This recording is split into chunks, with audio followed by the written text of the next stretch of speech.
So one of the disadvantages that I have when it comes to this reviewing hobby compared to actual critics is that I usually don't get into those earlier screenings in the week.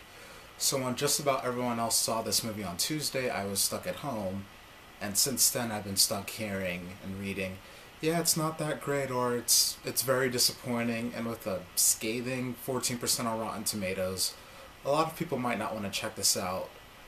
I mean, freaking Step Up 4 got better reviews, but I'm here to say it's really not that bad.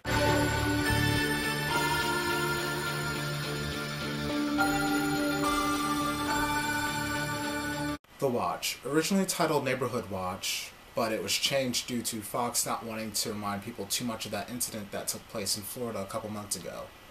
This movie stars Ben Stiller, Vince Vaughn, Jonah Hill, and Richard Ayoade as a neighborhood watch group investigating a string of murders around town done by aliens.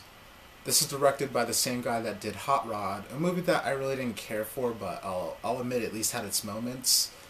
And this was originally written by Jared Stern, but they brought in Seth Rogen and Evan Goldberg to rewrite it.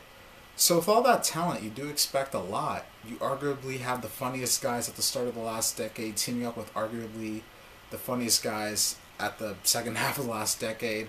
So I was really hyped for this, and I'll admit, it doesn't fully deliver, and that mainly falls on the script. The studio had their story, and I'm guessing they didn't want Seth or Evan to go too far off from it, so it was kind of just like, hey, here's $1 million, write some dick jokes.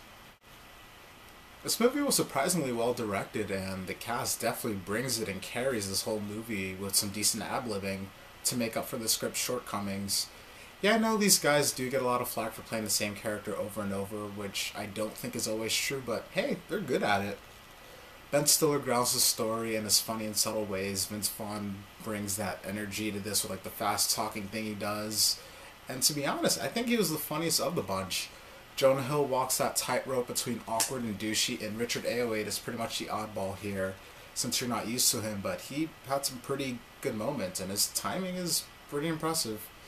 Even if some of the jokes fall flat, you're not going to be bored with this movie. It doesn't focus too much time on the subplots, and some of the moments of action were pretty easy to get into. It just sets out to be a good time.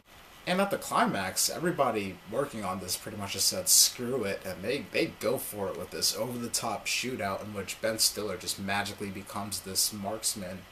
And I was willing to go with it. And overall, I had a good time with it. No, it wasn't as funny as I wanted it to be, but it was still fun enough.